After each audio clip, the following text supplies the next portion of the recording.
PM Modi के लिए वो दीवार बनकर उनकी रक्षा करता है। मोदी का कोई भी मिशन हो उसे चंद पलों में वो सफल बना देते हैं।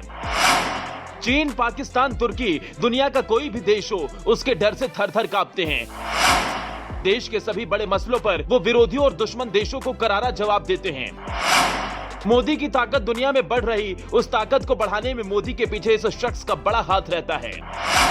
पीएम मोदी दुनिया के सभी ताकतवर देशों में अपनी ताकत का परिचय करा रहे हैं और दुनिया के सभी देश भारत से दोस्ती का हाथ बढ़ा रहे हैं। आज दुनिया को कोई भी बड़ा संदेश देना हो उसके लिए सभी देश मोदी को आगे लाते हैं। सिर्फ 8 सालों में भारत देश दुनिया के सामने इस कदर खड़ा हुआ है कि सभी देश भारत और मोदी के सामने झुककर खुद ही हाथ बढ़ाते हैं। देश दुनिया का कोई भी कितना भी मुश्किल काम हो मोदी उसे मुमकिन कर दिखाते हैं। लेकिन आज हम आपको मोदी की इस ताकत और हर काम को चुटकी बजा के सफल बनाने के पीछे की वो कहानी बताते हैं जो उसके साथ रहकर पीछे एक मजबूत दीवार बनकर इन सभी कामों को निपटा देता है। मोदी के जाबाज शख्स का नाम है अजीत डोभाल। हाल में ही कुछ ऐसा हुआ है जिसको लेकर चीन और पाकिस्तान के पसीने छूटे हैं और मोदी की लोकप्रियता के पीछे एक बड़ी कहानी अजीत डोभाल ने लिख डाली है।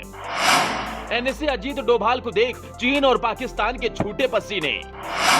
मोदी की लोकप्रियता विदेश में इतनी बड़ी है कि भारत में आतंकवाद और घरेलू विवाद आसानी से हल हो जाते हैं। जो विवाद 70 सालों से बढ़े हुए थे वो आज इतनी आसानी से हल हो रहे हैं। जानकारों की माने तो जब भी मुश्किल में पीएम मोदी होते हैं तो उनको संभालने के लिए अजीत डोभाल सामने चट्टान की तरह बनकर खड़े हो जाते हैं। चाहे मसला कश्मीर का हो या दिल्ली में हुए दंगों का, सभी मसलों को अजीत डोभाल ने बड़े ही शांत तरीके से हल किया है।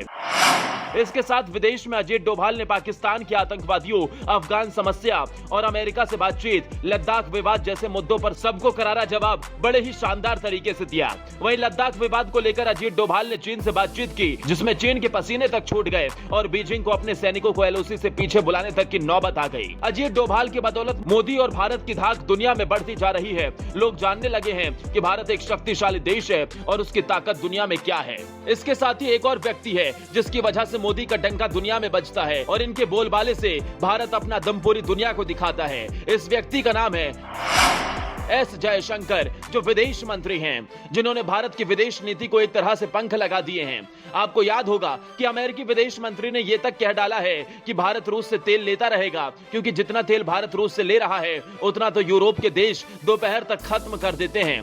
ऐसी बेबाकी देख अमेरिकी विदेश मंत्री भी हक्का बक्का हो गए थे। इतना ही नहीं, संदेश से दुनिया के बड़े बड़े दिग्गज नेता असमंजस में पड़ गए कि भारत कैसे अमेरिका की आंखों में देखकर उसी की धरती पर करारा जवाब दे रहा है।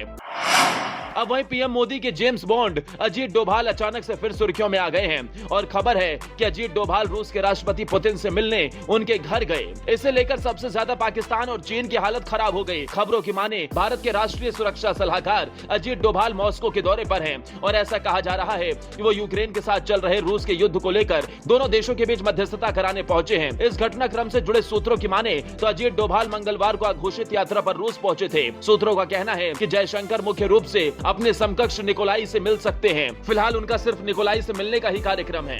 वहीं रूसी राष्ट्रपति पुतिन या अन्य नेताओं के साथ भी वो बैठक कर सकते हैं, लेकिन ये अभी तय नहीं है। इस यात्रा को लेकर जानकारों का कहना है कि फ्रांस और जर्मनी समेत अमेरिका और यूरोप शक्तियां मॉस्को को युद्ध विराम के लिए राजी करने के लिए नई दिल्ली पर भरोसा कर रही हैं और पश्चिमी देश के आश्वासन के बाद भारत को एक सूत्रधार की भूमिका में आगे बढ़ाने का हौसला मिला है। विदेशी मामलों के जानकार और राजनीतिक विश्लेषक सिर्फ और सिर्फ अनुमान लगा रहे हैं कि अजीत डोभाल आखिर क्यों पहुंचे हैं और क्या करने वाले हैं।